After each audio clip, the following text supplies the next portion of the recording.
No. I will literally just pack me a lunch while I go outside. You said keep that bike on.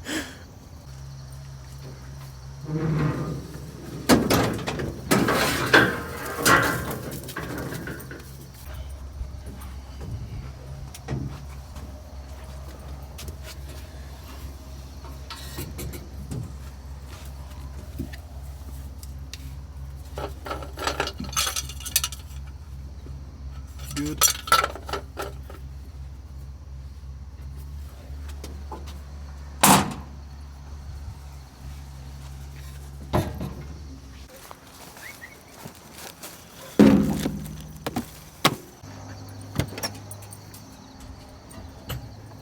Oh, you did get the freshie. I did get the freshie, yeah.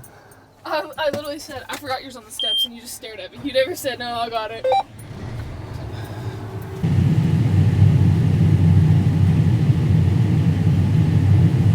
Alright, we're gonna get out and see what kind of job we're doing.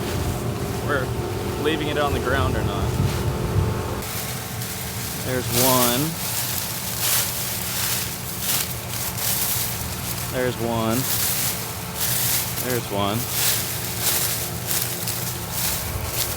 I'd say that's pretty good. We can come out here to the ends and try it. Hello, Dibs. There's one. There's probably header loss. I would say that's pretty good. There's 1, 2 right there. So you're probably really confused. So yesterday, the farmer rode with me the entire day. I only cut 30 acres. So today is actually technically the second day of corn harvest.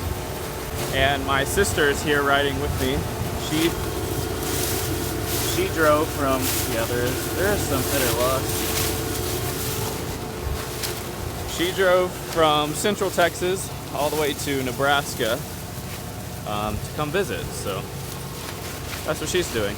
So this is before the combine has went across. There's 1, there's 2, there's 3, there's some more. So we do have some header loss and some header buildup. We are running a 612C, and this is Mom's combine. The reason we're running Mom's combine is because it is lower houred, and Mom and Dad are actually cutting not with me.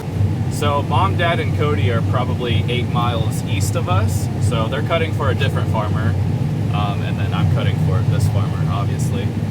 But I'm running Mom's combine because this thing has less hours, and if I'm going to be away from them, we're going to put the combine that's least likely to break down, being solo over here. So that's why I'm in Mom's combine. So since Mom, Dad, and Cody are cutting for another farmer, I'm cutting for this farmer, and he has 2 grain carts. He has a Case 340 and a 1348 Parker grain cart. So for the second grain cart, the farmer has a 8430 and a 1150 J&M grain storm. So normally in corn, especially when it's making 200 bushel, you probably need 2 grain carts per 1 combine. And if the corn is more than 200, maybe if it's 300 or something like that, you'll probably need 3 grain carts. So it has probably been a couple hours since the last clip. So we stopped for lunch. On this farm, we work from 8 to 8. So at 8 in the morning, we start shelling corn, and then 12, we stop for an hour to 30 minutes for lunch, and then we will cut till 8 at night, and then we will eat dinner. So we stop for lunch, and when we stop for lunch, Hadley and Dibs left me. Hadley went to the store, and I'm pretty sure back to the camper. Evidently, the buddy seat is too stiff, which I don't blame her. If anyone has ever ridden in a John Deere buddy seat, it is good for about an hour to 2 hours. Then after that, you're like, okay, let me out, you know. But here's the corn. Right now we are picking a circle, so this is irrigated. It is running about 220 right now, but my yield monitor is a little off, so it's probably more of 250. So like I said earlier, yesterday we picked probably 33 acres-ish. I was really just testing out the combine, making sure everything is running and all of that. Also, the farmer rode in here with me, just to kind of give me, the ropes of the field and all of that, because there is dry land corners that have to be separate for insurance purposes.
Someone decided to join again. And how in the world did that get up there? You can run your hand in there and it's more of a, I don't know, it's not wet, but it's not dry either. I don't know how to explain it. The moisture is about 20%. Most of this corn will probably go to a feedlot to be cow feed. It can also be used for fuel and a whole bunch of other stuff. Y'all can do some research on that. But right now, both trucks are full. That grain cart is full. The red grain cart is, well, empty, but no one's running it. Most of this corn is going to the bend right there, so it's taking, a little bit. So, we're not gonna talk about it, but there is 13 rows right here, and I have a 12-row header, meaning I'm gonna have a row of shame. In my defense, that was the end of the field, so I didn't get to pick the rows. I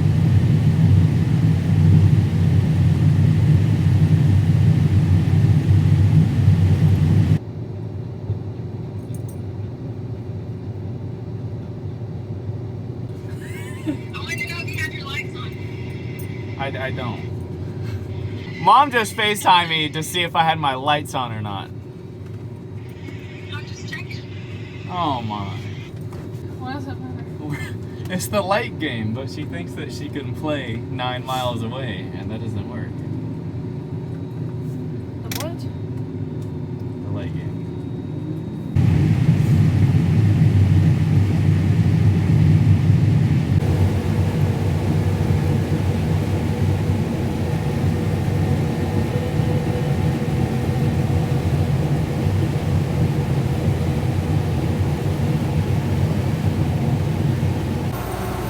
The edge, please, the edge. Okay, that works too. Well, it is about 7:40. I'm full. I filled up the bin over there, so they are having to switch the auger over to the other bin, which I wouldn't be surprised if I cut to the end and probably call it for the night, because he wants to work from 8 to 8, and it is 7:40 right now, and they haven't moved the auger yet, so. The corn is pretty tall. I am 6 foot, and here's my arm stretched up all the way. That's probably, I don't know, 10 foot? Would you say that's 10 foot tall? Yeah. So, if you've never seen a corn header before, well, I should have backed up, that way I can show y'all, the hardware that it does. But, I can try at least. So, these are your deck plates. You want them open just a little bit in the irrigated stuff, that way you don't have so much, material going in. But you want them closed enough, that way it doesn't butt shell. Well, Hayden, what is butt shelling? That is butt shelling. You do not want this, slamming down on here, and it causes butt shell, which is, the cob exploding when it hits this. and that results into header loss. That can add up pretty quick. So you want to open enough to let the material flow, but close enough where it doesn't butt shell. So these are your gathering chains. It's just a chain with a little bitty paddle. Both of them go this way. They don't move very fast. So down in here are your rollers, chops up the straw and residue. So your rollers right here are spinning really fast, and it catches the stock and jerks it down. But your ear is big enough where it doesn't go through your deck plates. So then your gathering chains, drag it up here into the auger, and then, through the rest of the combine. So, and then these are ear savers. So if you have an ear and, it falls back down, hopefully, not all the time, but hopefully this saves it from falling out of the header. So hopefully, it stops the momentum, falls down, gathering chains catch it, and throw it back up here. But yeah, that is your very simple explanation of a corn header. Also, to check to see if you have butt shelling or not, you can go behind the header and look. Obviously right here we were not, so. All right, mosquitoes are eating me alive. I'm getting back inside.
Well, we're finished for the night, and I barely made it. Right now I'm on 4%, which is the lowest I think I've ever seen a combine get.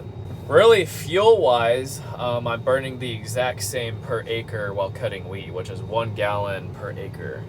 Now, my acres per hour is cut in half. I think I'm doing roughly 13 with this corn header. This is a 30-foot header, 30-inch spacings, 12 row. And then with the 40-foot MacDon, I think I do 26, 28, somewhere in there. So, I guess not quite exactly cut in half, but pretty close. But I'm pretty sure we have probably, 10 to 15 days of corn harvest, and then we'll be switching to soybean harvest. So if you're into soybean harvest, stick around. It won't be too long before I get to cut some soybeans. But that's going to be it for today's video. Thank y'all for watching, and I will see y'all tomorrow.